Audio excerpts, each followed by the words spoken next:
আসসালামু আলাইকুম। আশা করি সবাই ভালো আছেন। It's me Ashraful Islam Lalon Italy page এবং ইউটিউব চ্যানেল যে যেখান থেকে দেখছেন সবাইকে আন্তরিক ভালোবাসা ও অভিনন্দন। যারা ফেসবুকে থেকে দেখছেন ফেসবুক পেজটি লাইক ফলো শেয়ার দিয়ে এবং ইউটিউব চ্যানেলটি সাবস্ক্রাইব করে পাশে থাকুন, ধন্যবাদ। টপিকটি হলো যে ইতালি বিএফএস গ্লোবাল কি পরিমাণ রিটার্ন পাসপোর্ট, স্ক্যান পাসপোর্ট এবং কি নতুন অ্যাপয়েন্টমেন্ট পেয়ে বিএফএস গ্লোবালে কি পরিমাণ পাসপোর্ট সাবমিট করছে এবং কি পরিমাণ রিজেক্ট দিয়েছে এবং কি পরিমাণ ভিসা ডেলিভারি দিয়েছে। এবং কি আরেকটি টপিক হলো যে আজকে ইতালি বিএফএস গ্লোবাল যেটা সিলেট বিএফএস গ্লোবালে গিয়েছিল দুটি ভাই। তো দুটি ভাইয়ের মধ্যে একজন শিপু ভাই আর আরেকজন বাবুল ভাই। তো দুই ভাই তাদের একটা সমস্যা ছিল যেটা বর্তমানে অনেকেরই অ্যাপয়েন্টমেন্ট পাইতেছে না 22 অক্টোবরের আগের নুরস্তাগুলো দাঁড়িয়ে। তো তারা তো ইচ্ছা করলে ওয়েব ফর্ম পূর্ণ মাধ্যমে অ্যাপয়েন্টমেন্ট নিতে পারতেছে না, যেহেতু আপনাদের রিইস্যু ব্যাপারটা বলতেছে তারা ইতালি বিএফএস গ্লোবাল থেকে। তো এইটা বারবার তারা বলতেছে। তো এইটা উদ্দেশ্য করে কিন্তু এই শিপু ভাই এবং কি বাবুল ভাই আজকে গিয়েছিল সরাসরি এবং কি ওইখানে কি হয়েছে এইটা একবারে সরাসরি গিয়ে রেকর্ড করে আনছে। তো এই রেকর্ডটা আমি অলরেডি আমার চ্যানেলে সারা হয়ে গেছে বিকালবেলায়। তো ওইটা আসলে আপনাদের মাধ্যমকে বোঝানোর জন্য সরাসরি ওই ভিডিওটা আপনি পাঠাইতে পারেন, কারণ যেহেতু এটা সারাদিনের আপডেট ভিডিও, তো এখানে অনেক সব কিছুই আপডেট দেওয়া হয়। তো ওইটা শুধু আলাদাভাবে সারার একটাই কারণ, যেহেতু সরাসরি বিএফএস গ্লোবাল কর্মকর্তাদের সাথে কথা বলা হয়েছে। ওইটা যদি রিইস্যুর কথা বললে আপনাদেরকে বিভিন্ন সময় বিভিন্ন কথা বলে যে রিইস্যু করা যায় না, এটা করা যায় না, ওইটা করা যায় না। তো এই দিক দিয়ে বিএফএস গ্লোবাল বলতেছে কিন্তু তারা এটাকে অস্বীকার করে। এই জন্য ওইটা আপনি সরাসরি রেকর্ডটা করা আছে বা আজকে সারা আছে ওইটা তাদেরকে দিয়ে দিতে পারেন এবং কি এই ভিডিওর লাস্টেও আমি দিয়ে দেবো। এবং কি আজকে আসলেই তো গতকাল তুলনায় আজকে কিন্তু সাবমিটের সংখ্যা কম ছিল, তবে ভিসার সংখ্যা একটু বেশি ছিল। তো আসলে ভিসার সংখ্যা অবশ্যই বেশি থাকবে, যেগুলো সাবমিট করছে সেগুলো কিন্তু এখন তারা ভিসা ডেলিভারি দিতেছে। তবে বিভিন্ন শহর থেকে কিন্তু ভিসা দিতেছে। তো আসলে হতাশ হওয়ার কিছু নেই। তবে আপনাদের অনেকেই প্রশ্ন করেন এবং কি বিভিন্ন ভিডিও নিচে আমাদের কমেন্ট করেন, বিভিন্ন কিছু জানতে চান। তো ওর মধ্যে আজকে বেশ কিছু প্রশ্ন উত্তর দিব। তবে আপনাদের বিশেষ করে কিছু মানে জানতে চাওয়া যেই প্রশ্নগুলো বেশি পাই সেগুলো হলো যে আপনারা বিভিন্ন শহর থেকে আপনারা নুরস্তা পাইছেন, তো ওই শহরের আপডেটটা জানতে চাইতেছেন।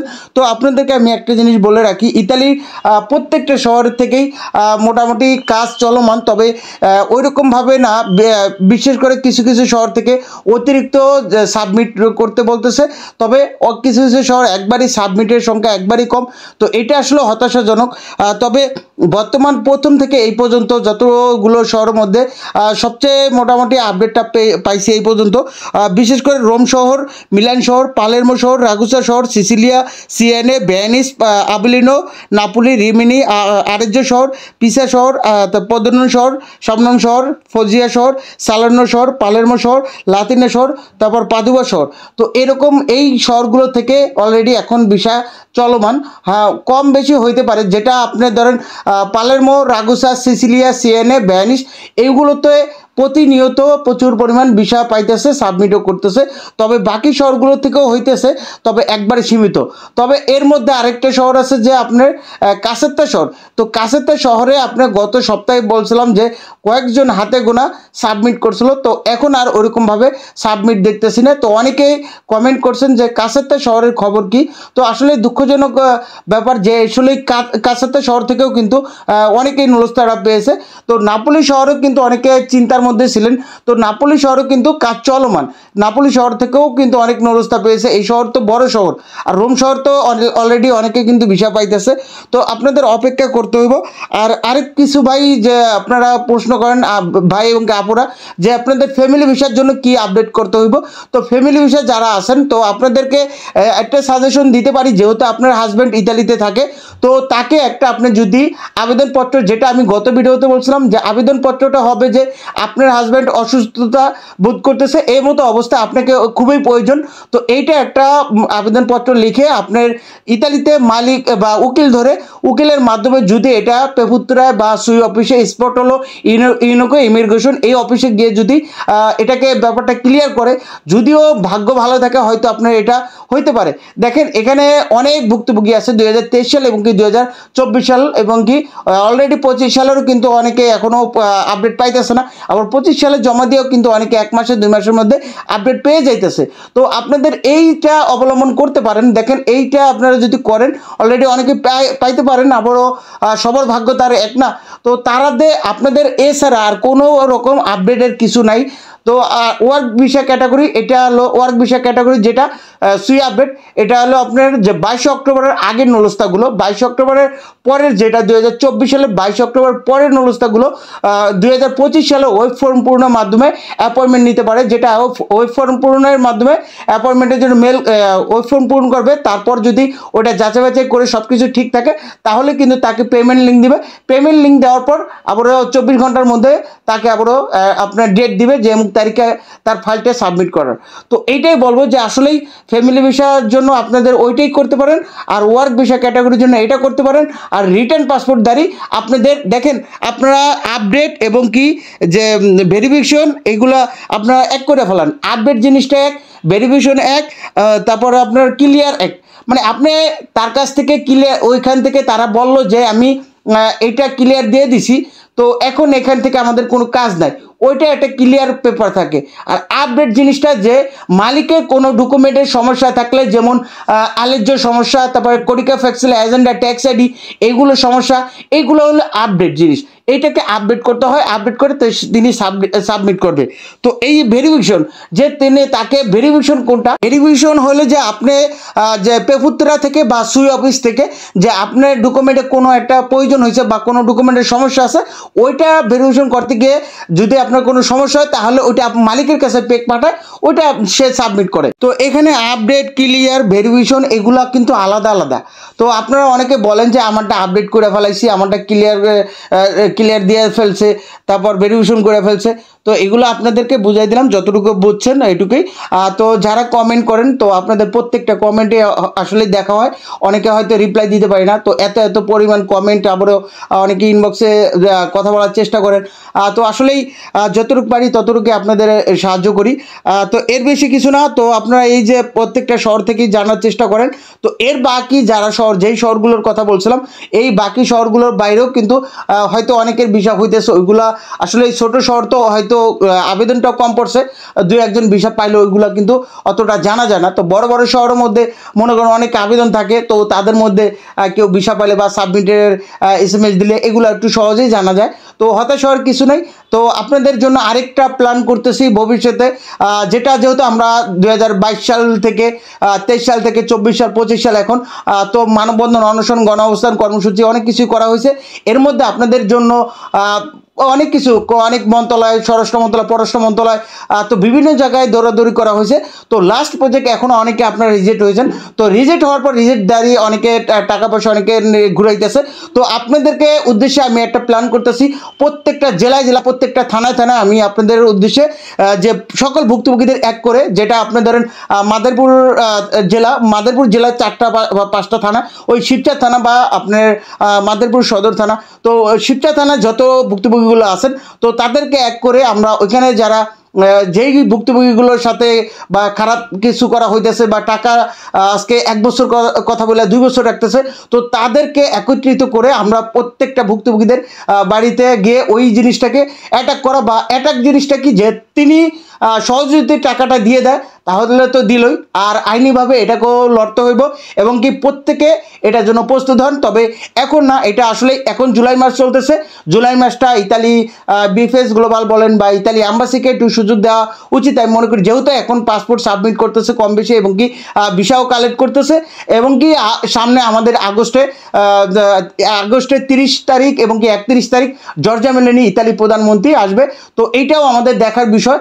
তো আসলে আপনাদেরকে বলে রাখছিলাম যে ইতালি প্রধানমন্ত্রী জর্জা মেলোনি উনি আসার পর একটাই দ্বিপাক্ষিক আলোচনা করা হবে, এখানে অবৈধ অভিবাসন ঠেকানোর জন্য উনি চেষ্টা করবে, আর ডক্টর মোহাম্মদ ইউনূস স্যার উনি হয়তো বৈধভাবে কীভাবে সহজে লোক ইতালিতে যাবে এইটার জন্যই করবে। আর আপনারা জানেন যে 2026 সালে যে 5 লাখ কর্মী নেবে, 26 সাল শুধু না, এখানে 26 সাল, 27 সাল এবং এই 2028 সাল, এই 3টা সাল মিলে পুরো 5 লাখ কর্মী নেবে। এটা অল বিশ্ব বলতে কি যে 43টা বা 43টা রাষ্ট্র থেকে। তো এইটা আসলে 43 না 33টা রাষ্ট্র, ওটা আসলে কি এখন মনে নেই। তো এই যে কটা রাষ্ট্র থেকে নেবে, এখানে বাংলাদেশও আছে। তবে এখানে আপনাদের যদি রিলেটিভ থাকে বা আপনার কাছের কেউ থাকে, তাদের মাধ্যমে আবেদন করবেন। বরাবর বলে রাখি, কোনো রকম এজেন্সি বা কোনো রকম অপরিচিত লোকের মাধ্যমে কখনোই আবেদন করবেন না। ইতালি ভিসাটা অনেক সহজ, দেখেন শত শত মানুষ ভিসা পাইতেছে, প্রত্যেক দিনই কিন্তু ভিসা হইতেছে। তবে আপনি কার মাধ্যমে আবেদন করতেছেন, কাকে টাকা দিতেছেন, এই বিষয়টা কিন্তু আপনার অতি গুরুত্বপূর্ণ। তো ভেবে চিন্তা কারোর সাথে লেনদেন করলে অবশ্যই আপনি স্ট্যাম্পে সই রাখবেন। তবে 25 সালে যে আপনারা জানেন যে বর্তমানে কিন্তু একটা ক্লিক ডের ফর্ম ফিল আপ চলতেছে আগামী অক্টোবরের 1 তারিখে ক্লিক ডে। তো এখন আজকে জুলাই মাস চলতেছে, জুলাই মাসের আজকে 8 তারিখ। তো এখন ফর্ম ফিল আপ চলতেছে যারা এই 25 সালে আবেদন করবেন। তো আমি মনে করি যে আপনারা 25 সালে আবেদনটা না করাই ভালো। যেহেতু নতুন করে গেজেট পাস হয়েছে 2026 সাল থেকে শুরু 3 বছরের জন্য, ওইটাতে আপনারা আবেদন করতে পারেন। কিন্তু এই 25 সালে জুলাই মাসের 1 তারিখ থেকে জুলাই মাসের 31 তারিখ পর্যন্ত ফর্ম ফিল আপে করতে পারবেন। যারাই ফর্ম ফিল আপ করতে পারবেন তারাই কিন্তু আবারও ওই অক্টোবরের 1 তারিখে ক্লিক ডেতে অংশগ্রহণ করতে পারবেন।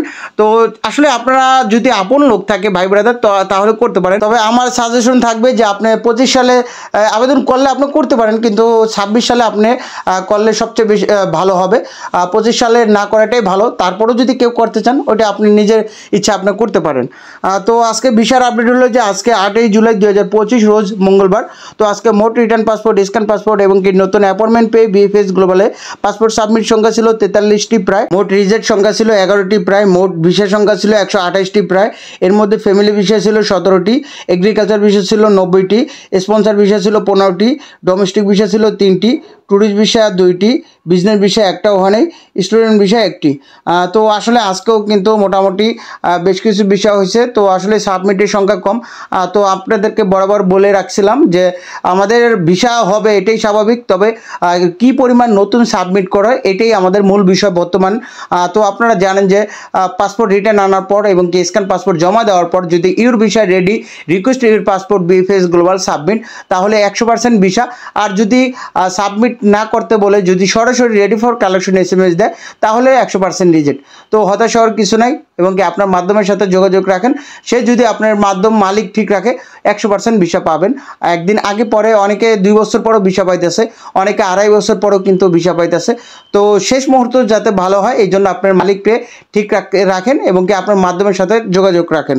তো আজকে যে দুইজন ভাই যে গেছিলো যে সিলেট বিএফএস গ্লোবালে, শিবু ভাই এবং কি বাবুল ভাই, তো তাদের যে দুজনের সাথে যে ইতালি বিএফএস গ্লোবাল কর্মকর্তারা সরাসরি কি বললো এই বিষয়ে তাদের মুখে শুনুন। এবং কি এটাও কিন্তু আলাদাভাবে ছাড়া আছে, ওইখান থেকেও যারা শুনছেন এটা আসলে শোনার দরকার নেই। তো যারা এখন ফুল ভিডিওটা শুনতেছেন, তো আপনারা এই ভিডিওটা শোনেন, কারণ কি এটা তো সারাদিনের আপডেট, এই জন্য এটার সাথে অ্যাড করে দিলাম। তো শুনতে থাকেন।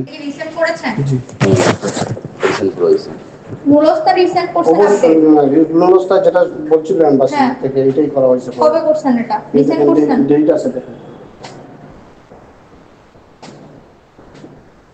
এটা তো ডিসিআর এর কাগজ দেখাচ্ছেন। এটা আপডেট, এটা নুলস্তা আপডেটের কাগজ। এটা তো রিটার্ন থেকে দিয়েছে এটা। পরের কাগজ।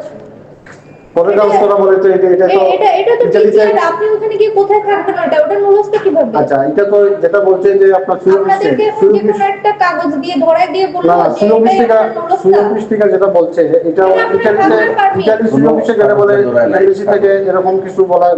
নুলস্তা তো এটা না, আপনি নুলস্তা আপডেট করতে বলছে। আপনি ডিসিআর তো আপনাকে হলো আপনি ওইখানে গিয়ে কোথায় থাকবেন ওটার একটা কাগজ দিছে, ওটা তো আপনার কি না? এটা তো পুলিশ ক্লিয়ারেন্স আছে। নুলস্তার পুলিশ ক্লিয়ারেন্স কি সেম জিনিস? ওগুলো তো মানে ইতালিতে তো আমাকে ওটা বলেন। নুলস্তার পুলিশ ক্লিয়ারেন্স কি সেম জিনিস? এটা আলাদা জিনিস। ঠিক আছে, এটা আলাদা জিনিস। নুলস্তা হলো আপনার ওয়ার্ক পারমিট, আপনি ওই পারমিট পাইছেন, আপনাকে এই জন্য ইতালি সরকার নিয়ে যাবে ভিসা দিয়ে। তো আপনার পুলিশ ক্লিয়ারেন্স তো ওইখানে আপনি কোন কি করছেন? ওনার পুলিশ ক্লিয়ারেন্স দিবে, আপনার পুলিশ ক্লিয়ারেন্স তো আপনি বাংলাদেশ থেকে নেবেন। আর আপনার ওটা নুলস্তা যেটা আপনার ওয়ার্ক পারমিট, ওটা আপনার সুই পোর্টালে আপডেট করতে হবে। কিন্তু ইতালিতে তো বলে যে সুই গেলে বলে যে আমাদের এখানে সব ঠিক আছে। এখন এমবাসি যেহেতু ইনস্ট্রাকশন আপনাদেরকে এটাই দিতে যে যাদেরটা অনেকদিন ধরে পেন্ডিং, আমরা ভেরিফিকেশন করতে পারতেছি না বিকজ ওটা আপডেট নাই। আপডেট অনেক সময় দেখা যায় আপডেট না থাকলে যখন ওনারা ক্লিয়ারেন্সের জন্য পাঠায় না পেয়ে ওটা ক্যান্সেল হয়ে আসে। কিছু করতে হবে না, আপনার আগের যে নুলস্তাটা আছে ওটাই আপডেট করবে। আপনি আগে যেটা হ্যাঁ ওটা জাস্ট নতুন করে পোর্টালে আপডেট করবে, যাতে এমবেসি যখন চেক করে আপনার ডকুমেন্ট ভেরিফিকেশনের জন্য পায়। সো আপনারটা ভেরিফিকেশনের ক্লিয়ার যখন ইতালি থেকে আসবে তখনই এমবেসি আপনার ডিসিশন পাঠাবে।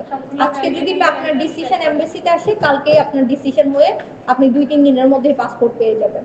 যারা আপডেট করাচ্ছে তাদেরটা কিন্তু পাসপোর্ট আসতেছে, ঠিক আছে? সো এখন আপনারা আপনাদের মালিকের সাথে যোগাযোগ করবেন, করে আপনাদের নলস্তাগুলা বলবেন ওনারা যাতে আবার পোর্টালে আপডেট করে, কারণ এমবেসি ইনস্ট্রাকশন এটাই, আপনি যতক্ষণ পর্যন্ত আপডেট করবেন না আপনার ভেরিফিকেশন পেন্ডিং থাকবে। সো যে আপনারা যোগাযোগ করেন, যোগাযোগ করে বলেন ওটা আপডেট করতে। বুঝতে পারছেন? এই কাগজ কিন্তু আপনাকে যেটা দিছে ওটা আপনি ওখানে গিয়ে কোথায় থাকবেন ওটার কাগজ, ওটার নলস্তা সেম জিনিস না। সো আপনার নলস্তাটা আপডেট করাইতে হবে। হ্যাঁ, এবং পোর্টালে যতক্ষণ পর্যন্ত আপনার একটা ডিসিশন না থাকবে, মানে আসবে না, ততক্ষণ পর্যন্ত এটা অনলাইনে আমরা মালিকের সাথে বা মাধ্যমের সাথে কথা বলছি, বলতে যে সুরক্ষিত তো এগুলো আপনি বললেন যে এমবেসির ইনস্ট্রাকশন যেটা, ওটা তো এমবেসি অলরেডি এমবেসির ওয়েবসাইটে দিছে, বিএফএস এর ওয়েবসাইটেও দিছে যে ওয়ার্কার যারা আছেন তাদের অবশ্যই নলস্তাগুলো সুই এর মধ্যে আপনার আপডেট করা লাগবে, কারণ সুই আপডেট না করলে ওটার ভেরিফিকেশন ক্লিয়ারেন্স আসবে না। ক্লিয়ারেন্স তো ইতালি থেকে দেয়, ক্লিয়ারেন্স তো বাংলাদেশ থেকে দিবে না। সো ওটার জন্য হলো তারা পোর্টালে আপডেটেড চাইছে। সো আপনি আবার যোগাযোগ করে বলেন যে ওটা যাতে আপডেট করে, এবং আপনার ডিসিশন আসা পর্যন্ত ওটা অনলাইনে থাকতে হবে। এর আগ পর্যন্ত উনি যাতে অনলাইন থেকে ওটা কোনোভাবে রিমুভ না করেন। জি, আর কিছু জানেন না? জি, তাই হচ্ছে। জি বলেন, আপনি কি জানতে চান?